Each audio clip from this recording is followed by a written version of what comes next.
ఒక వికృతమైన మనస్తత్వం కలిగిన ముఖ్యమంత్రి. నిజంగా నేను అనుకున్నా చిన్న వయసులో ముఖ్యమంత్రి అయిండు, అదృష్టం బాగుంది, మరి పర్సనాలిటీ పెంచుకుంటాడేమో అనుకున్నా. ఎవరు? రేవంత్ రెడ్డి.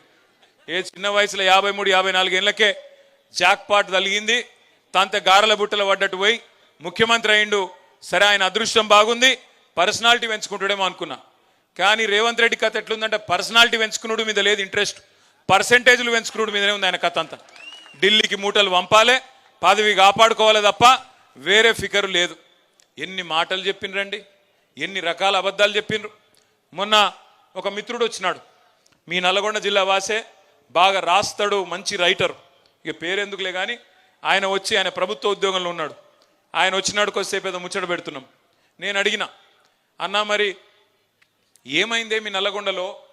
కేసీఆర్ గారు చరిత్రలో ఎన్నడూ లేని విధంగా నల్లగొండని ఇంత బ్రహ్మాండంగా చేసిండు కదా, టైలెండ్ గ్రామాలకు నీళ్లు రాకపోతుండే, గోదావరి నీళ్లను కాళేశ్వరం ప్రాజెక్టు కట్టి తుంగతుర్తి, ఇక్కడే ఉన్న సూర్యాపేట, కోదాడలోని చివరి మడి దాకా నీళ్లు తీసుకొచ్చి 2.5 లక్షల ఎకరాలకు 2 పంటలకు నీళ్ళు ఇచ్చిండు కదా, ఏమైంది అని అడిగిన.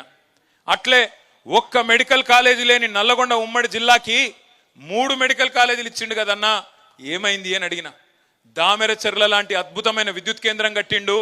మొత్తం తెలంగాణలోనే ఉన్న ఒకే ఒక్క అల్ట్రా మెగా పవర్ ప్రాజెక్టు ఒక టౌన్షిప్పే కట్టినాడు.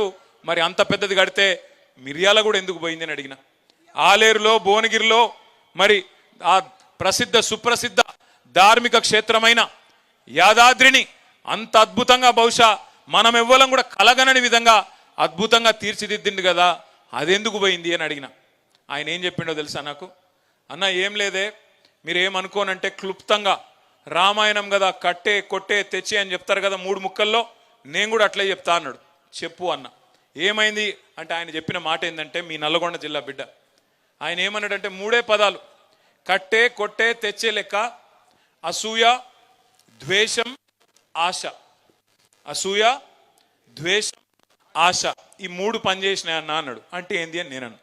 అసూయ అంటే ఈ మల్లన్నాడు చూసినావు, అబ్బా అధికార పార్టీలకు రాగానే కొత్త కారు కొన్నాడు రా, కొత్త ఇల్లు కట్టిండ్రా, ఆయన కూడా కట్టుకునే ఉంటాడు అనేటోడు.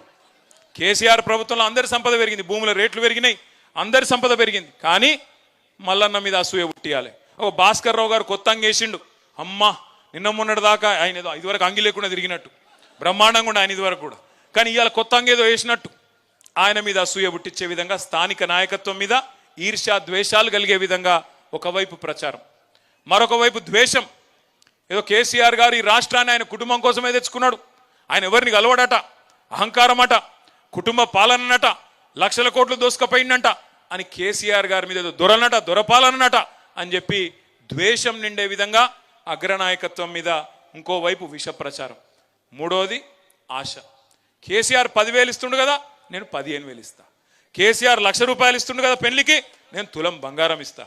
కేసీఆర్ 2,000 ఇస్తుండు కదా పెన్షను, ముసలోనికో ముసలవ్వకో ఇస్తున్నాడు, నేను ఇద్దరికి ఇస్తా, 4,000 ఇస్తా.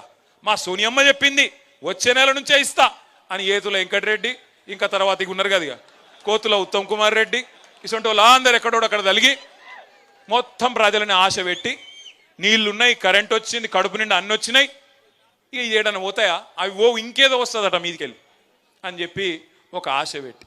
మీరు ఒకటి జాగ్రత్తగా గమనించండి, కాంగ్రెస్ ఓడు బీజేపీడు అభివృద్ధి గురించి మాట్లాడలే, సూర్యాపేటలో వచ్చిన మెడికల్ కాలేజ్ గురించి మాట్లాడలే, ఈ పక్కనే కట్టిన ఎస్పీ ఆఫీస్ గురించి మాట్లాడలే, కొత్తగా జిల్లా అయింది, జిల్లా అధికారులందరూ ఇక్కడనే కూర్చుంటుండ్రు, నాకు నల్లగొండ పోయే బాధ తప్పింది అని మాట్లాడలే.